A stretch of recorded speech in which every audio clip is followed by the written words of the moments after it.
రోజు 20 సంవత్సరాల క్రితం నేను నా అన్నిటి బాధ కూడా చెప్తాను.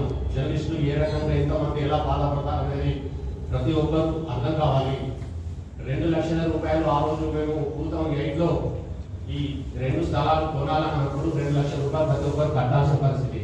కానీ ఆ రోజు నా దగ్గర 2 లక్షల రూపాయలు లేవు. అయితే నేనేం చేశాను, కరీంనగర్ హుస్నాబాద్, మా ఊరు హుస్నాబాద్ పక్కనే ఉంటుంది, జనగామ చిన్న విలేజ్.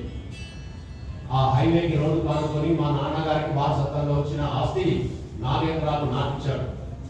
ఆ ఆస్తిని నేను అమ్మి ఆ 2 లక్షలు చెప్పి 4 ఎకరాలు అమ్మితే 1 ఎకరం 50,000, 2 లక్షలు వచ్చినాయి. ఆ 2 లక్షలు తీసుకొచ్చి ఈ సొసైటీలో కట్టినాను. ఈ సొసైటీలో ఈరోజు జీరో అయి కూర్చున్నది. అక్కడ నా ల్యాండ్ వెళ్ళిపోయింది. 4 ఎకరాలకు 4 కోట్ల రూపాయల ధర. అంటే నా పరిస్థితి ఏంటి? ఈరోజు ఉద్యోగం పోయింది. 33 సంవత్సరాలు ఈ జర్నలిజంలో పనిచేసిన అయినా ఇప్పటికీ నా ఆస్తి, సొంత ఆస్తి పోయింది, ఇక్కడ ఆస్తి రాలేదు. మరి ఇప్పుడు నా బతికేంది? నేనేం చేయాలి? నాలాంటి జర్నలిస్టులు ఎంతమంది ఉన్నారు? నేను ఒకరిని బయటికి చెప్తున్నాను కావచ్చు, కానీ నాలాంటి ఆక్రందన ఆవేదన చెందిన వాళ్ళు ఎంతమంది ఉన్నారు? వాళ్ళని ఎవరు ఆదుకోవాలి? ఏం చేయాలా? నీ సొసైటీ స్థలం వస్తుందని చెప్పేసి గంపడి ఆశతో ఉన్న ఆస్తిని పోగొట్టుకున్నాం. మరి ఇప్పుడు ఆ ఆస్తి పోయింది కదా, ఈ స్థలం రాలేదు కదా, మరి ఇప్పుడు దానికి సంబంధించిన నష్టపరిహారం మాకు ఎవరైనా ఇస్తారా? ఏంటి పరిస్థితి? ఇలాంటి ఆక్రందనలు ఎన్ని జరగాలి? ఇలాంటి కొంతమంది అయితే ఈ మధ్య నిన్న రివ్యూ పిటిషన్ కొట్టేసిన తర్వాత దాదాపు మా సొసైటీలో ఉన్న 10 మంది మేము లెక్కేసాము.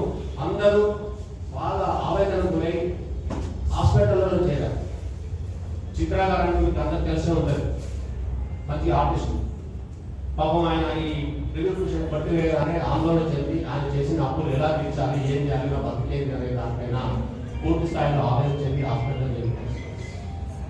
ఇలా జర్నలిస్టులు బతుకులు అరణ్యరోధనగా మారుతా ఉంటే పాలకులు ఎవరైనా కానీ ఏం చేయాలి, ఎలా చేయాలనేది ఒక నిర్దిష్టమైన ప్రణాళిక లేకుండా మనం కూడా ఒత్తిడి మన సమస్యను వాళ్ళకి చెప్పకుండా ఉండడం వల్లే ఈ విధంగా జరుగుతుందని మేమైతే అభిప్రాయపడుతున్నాం.